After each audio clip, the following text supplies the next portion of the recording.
Dragon Age The Veilguard just got a huge update. According to a new report that just dropped, we got our first details about the extensive character creation featured in the game, including hands-on impressions and full details of the character creation options that you won't want to miss. How big is Dragon Age The Veilguard set to be, and what should we expect in terms of the game's replayability? Well, in my eyes, that is one of the most important aspects of this game. Will it compare to Dragon Age Inquisition or more like Dragon Age Origins? My hope is the latter, but I'll be talking about that more in just a bit. We have a lot to cover, guys, so check the video chapters for easy viewing. Also, don't forget to enter my PS5 giveaway. Those details are in the pinned comment, and let's get started. So starting things off, we have a new report from Game Informer that details a ton of news about the character customization, as they were given a hands-on preview of the character creator. The article starts off by saying, as BioWare prepared to show me the character creator for Dragon Age The Veilguard in its Edmonton offices, I expected something robust. It's 2024, character creators have come a long way, and BioWare has a rich history of good customization. They then stated, despite my expectations, I was not prepared for how robust it actually is in Veilguard. Robust enough even that BioWare used it to create most of the NPCs in the game, except for mainline characters like companions. The article then goes on to explain that Dragon Age The Veilguard features a staggeringly rich creation system, and I look forward to seeing player-created near replicas of celebrities and monstrous creations that'd be more at home in a horror game. Game Informer then said that I'm looking forward to the community's reaction to the Dragon Age series' best character creation system yet. Now already, before we get into the details, it sounds like from Game Informer's perspective that this is indeed the best of the series. I personally thought the Dragon Age Inquisition character creator was solid, even by today's standards, so the fact that the Veilguard is better than that is really good news. The article continues by saying, as usual, there are 4 races to choose from: elves, Qunari, humans, and dwarves. After selecting Qunari, the game director pages through the various presets, explaining that this game allows for more detailed looks. You also have the ability to have self-identifiers, select different body types, and more. According to Game Informer, you can actually view your rook in-game in 4 different lighting scenes at any time, including the Veilguard's keynote purple hue, a bright and sunny tropical day, and a gothic night. They continued by saying, I joke with the team that after spending upwards of an hour creating my Dragon Age Inquisition character in 2024, I immediately restarted the game after seeing him in the first cutscene. The in-game lighting made my hair color look terrible, amongst other issues I had with my Inquisitor. John Epler, the creative director, then said that the team is aware of the countless stories people have had with Inquisition and its green-hued character creator, but lucky for us, they've worked hard to squash that concern in the Veilguard. And now this brings us to the actual character customization. The article then states that the head and body presets can be selected individually and customized to your liking, with 40 different complexions that include smooth, rugged, youthful, and freckled skin tones. Skin hues ranging from cool to neutral to warm, undertones to those skin tones, and even a melanin slider. The game director then goes on to say that BioWare relied on consultation to represent all people authentically. There's a vitiligo slider where you can adjust the intensity and amount of it, and sliders for your forehead, brow, cheeks, jaw, chin, larynx, and your scalp. You can select your undergarments with nudity as well, because they stated, and I quote, "This is a mature RPG." They then said that you can select the body morpher to select 3 presets for each corner of a triangle, and then move a cursor within it to morph your body or head into a mix of these presets. Game Informer then said that it's an impressive technology that should be adapted into other games. Now, this slider system is in other games. There was a slider system in Dragon Age Inquisition, but it was a square, and you would move the cursor around to adjust things. But that's not everything. The interviewer then continued by saying you could adjust the height, shoulder width, chest size, glute, and bulge size, your hip width, how bloodshot your eyes are, how visible cataracts are, the sclera color, how crooked your nose is, how big its bridge is, the size of the nostrils, the nose tip. And then they said that there are as many sliders, if not more, for things like rook's mouth and ears. You can also adjust things like asymmetry, depth, rotation, earlobe size, and even add a cauliflower ear to your rook. The game director then says that makeup blends modern stylings with fantasy Dragon Age, with more than 30 different options, including things like eyeliner intensity, color, glitter, eyeshadow, lips, and blush. They then pivoted to the tattoo options. They said tattoos are just as customizable, alongside options for scars and paint. Tattoos, scars, and paints are very culturally relevant to some lineages, with unique tattoos for elves. For example, you could add tattoos to Rook's face, body, arms, and legs, and then you can adjust things like intensity too. But the part that Game Informer was really impressed by was the hair options. There are, and I quote, a ton of options. You can finally dye your hair with non-traditional colors, and it looks gorgeous. EA's Frostbite engine uses the strand system to render each style full of physics. The series art director Matt Rhodes said that the technology has finally caught up to our ambition. The interviewer then said that after customizing all of that and selecting our Qunari's Kinari's horn type and material, which they confirmed that Dragon Age The Veilguard has 40 options to choose from in terms of the Kinari's horns. Now, BioWare's core lead Michael Gamble stated that Rook ascends because of competency, not because of a magical MacGuffin. The difference between Inquisition and the Veilguard is Destiny has chosen you. Rook is here because they chose to be, and that speaks to the kind of character that we build, and someone needs to stop this, and Rook says, I guess that's me. Now, they then highlighted other things like voice lines. You'll have the ability to select your Rook, customize it, select a first and last name, and then choose one of 4 voices: English masculine or feminine, and then American masculine or feminine. Similar to games like Hogwarts Legacy, there is a pitch shifter for each voice, allowing for further customization options and the ability to tweak things to your liking. Now, the beauty of this character creation is you're not going to be fully locked into everything in game. There will be a mirror of transformation that can be found in the Veilguard hub called the Lighthouse, which allows for players to customize your physical appearance at any time. Obviously, class, lineage, and identity are locked in and can't be changed, so at least in that aspect you'll need to be certain. Now, one thing that I would love to see happen for this game, which was an amazing marketing decision for Capcom, is when Dragon's Dogma 2 released their character creator before launch. Now, this was an absolutely amazing marketing decision for them to make. It allowed for players to customize the look of their Arisen and main pawn, so that way when the game released, you could immediately jump in the game without any delays. If BioWare did this with Dragon Age, it would be really smart, especially if their character creation system is as good as it's described during this Game Informer preview. We obviously won't know how good it is until the game launches, but from the sounds of it, countless hours will be spent building my character. Now, for those of you who are new to the series, the question that I've seen asked quite a bit is that whether or not Dragon Age The Veilguard is going to be an open world game. And to put it simply, no, this is not an open world game. Like other games in the series, they are not open world either. And according to the developers, even if some of the explorable areas might feel like they're open world, again, it's not. Veilguard's status is a hub and spoke design where the needs of the story are served by the level design. A version of Inquisition's Crossroad, a network of Illuvians, returns, and it's how players traverse across northern Thetis. Now, instead of a connected open world, players travel from Illuvian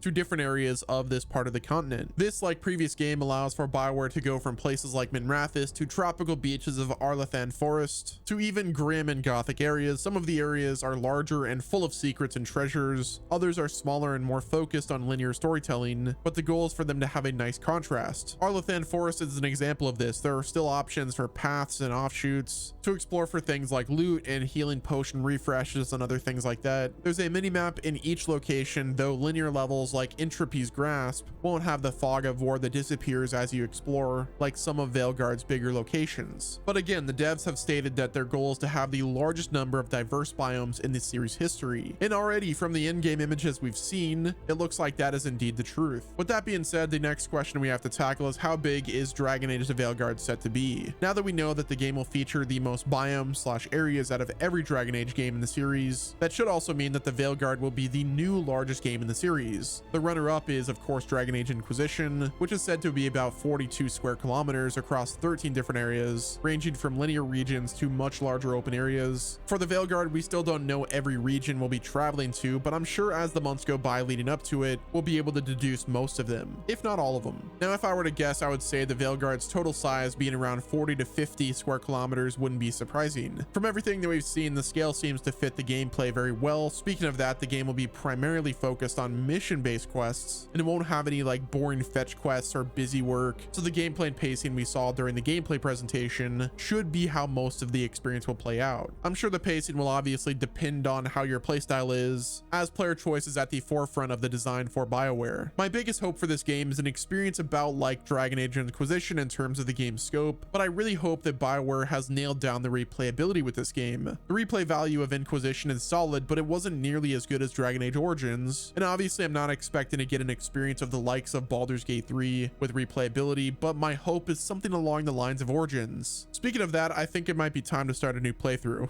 So the last thing that I'd like to talk about is the situation surrounding the naming of this game. As you see from the chapter, The Big Problem. As you know, Dragon Age The Veilguard used to be known as Dragon Age Dreadwolf. Well, we actually got some clarification for the reason of that name being changed. According to the game director, they said this, and I quote, "First of all, I would say that these games are reflections of the teams that make them, and as a part of that, it means we learn a lot about what the heart and soul of the game really is as we're developing it. Now, we quickly learn and realize that the absolute beating heart of this game are these authentic, diverse companions. When we took a step back, as we always do, we always check our decisions and make sure that they still represent the game that we're trying to build. And it just felt like we needed a title that represented what this game is and was truly about. They continued on by saying, I want to be clear. I adore Solace and he plays an important role in this game, but it's not a game about Solace. So in all things we do, trying to capture that authentic experience, we felt like the title needed to change. Now, I'll say this right now, guys. For me, the Veilguard is a solid name, but that's not where my criticism is at. I think the biggest thing for me is, why does the name have to have the